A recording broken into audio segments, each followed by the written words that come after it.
Hi, I'm Amy Bodkin, Special Needs Consultant at a Charlotte Mason Plenary. When I was a child, I had a really hard time learning how to clean my room.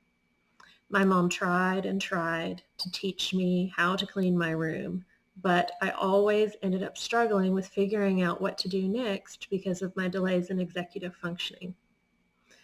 That is until I went to the library when I was 10 years old and checked out a self-help book. It was called What to Do When Your Mom or Dad Says Clean Your Room, from a series called the Survival Series for Kids. You see, it wasn't that I didn't want to be able to clean my room. It was that I would get so distracted by all of the visual clutter, and I couldn't figure out how to map my way through cleaning such a big mess. So today I'm going to let you tag along with me as I walk our daughter through the process that I used when I was 10 years old to learn to clean my room. So this is Jessica's room, and it's gotten a little bit out of hand recently. Sure, it's not big out of hand. It's gotten a little out of hand. So I'm going to help her to organize her room. Now, a lot of times I'll do this all in one day. We're probably not going to do this all in one day today, so I'll come back and make a follow-up video of the rest. So one way to really get things cleaned and organized really fast without having to put a whole lot of effort into it is we take a laundry basket, and sometimes I'll take a fitted sheet and put it over the laundry basket. That's so laundry baskets. Yeah, I know, we've magic. got two because we're going to need two today. It's magic. It's a big mess. It's a magical mess. We're going to put as many small things as we can in this basket and fill it up. We've got a trash bag over here for collecting trash. The books are going to get stacked because you don't want to toss books in a laundry basket. You told me to put the books like that. Yes, because they got wet because someone spilled water all over their room. The cat spilled water. Mm-hmm. Okay, the cat pushed my water over. We are going to not do my it fault. quickly so that you can go play with your friends like you want to. Yay! So, quickly grab as much as you can find that is not books and put it in this basket. Trash, okay. I have trash. I have trash. You can be able to throw that in there.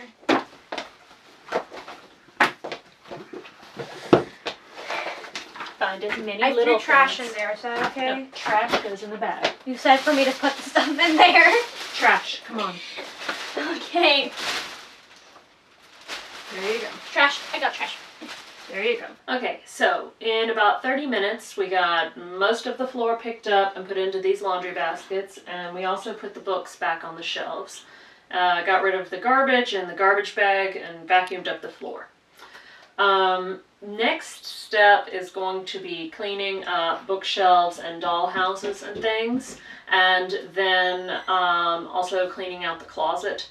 I find cleaning out everything first helps, and then we worry about putting stuff back in. So as it's nighttime here right now, these boxes are going to be leaving this room. We're going to straighten up the shelves in the closet and move her mattress back in here. And then we will worry about putting back all of the things and finding homes for everything later. Okay, so we're back a day or two later. We had previously already taken everything out of her room that wasn't where it went. So we were left with the things that we couldn't take out. So those things we straightened. It didn't take very long, probably longer because she was fixing her doll houses, 30 minutes to an hour maybe. The rest of it didn't take long at all. Now, when she was smaller, she did not have this much stuff in her room, and she also could not have maintained the bookshelves or the closet at all. Yeah. When she was little, she had a mattress and a chest that was turned around backwards because she liked to use the drawers to climb the chest. I still have a mattress. So as time has gone by and she's gotten older, she has been able to maintain certain systems. Like we have boxes in the closets that are labeled, and she can maintain that. She can also relatively maintain the bookshelves. I can read now. And she has also participated with helping to clean her room. So normally she maintains it herself, but eventually it gets to a point where it's a big enough mess that she gets kind of lost. And so in that case, that's when I usually come in and help her. And now that she's older, she does participate more in that process. But sometimes there are certain aspects that I will do myself. But eventually the goal is that she's able to do that for herself. And she's made a dramatic amount of progress in being able to do that over time.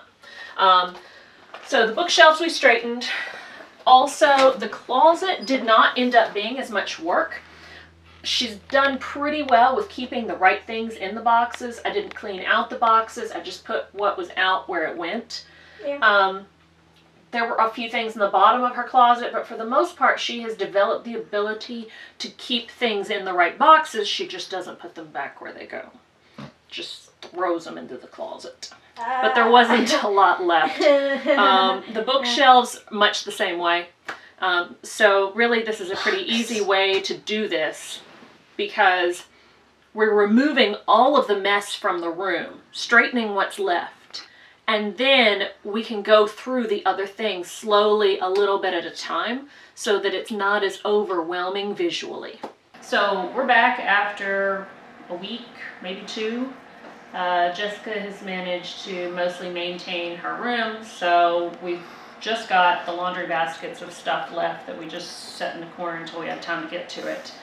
I like to take the laundry baskets out of the room because it keeps the room clean and uncluttered, so it's less confusing, I think, and distracting when you're trying to put things away. So we have brought the laundry baskets into our den, into the clean part of the house. That is not the clean part of the house. But there is a clean part of the house, and that's where we're going to do our work today. We're going to be sorting through the things in the laundry basket. Some things will probably get thrown away. I'm pretty sure there's some trash in here. A lot of things we put where they go, and some things are new and we'll have to find new homes for them.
Okay, so we finished her room. This last part took about an hour. It just kind of depends based on how long it's been since we've done this, how many new things we have to figure out where they go. But it turned out really nice. We like the lights. Yeah. Yeah. It's not necessarily how I would do her room necessarily, but it's how she likes it, and our whole goal is to help her, be able to find the things that she loves and the way she loves to do it, and help her find a way of cleaning that works for her so that she can eventually be able to do this all by herself. Thanks for joining me today. Hopefully you got some great tips that you can use to help support your family member who has executive functioning delays. But remember, it is always about honoring personhood. It is never, ever about trying to convince someone to get rid of their stuff or imposing your own standards on their space. Our job is simply, 1, ask questions to help them determine what they want to keep and what they want to let go. 2, respect what they want to keep and the wishes they have for their space. And 3, help them find ways of organizing within those boundaries in a way that honors who they are.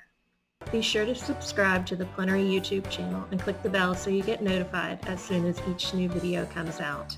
Thanks for joining me today.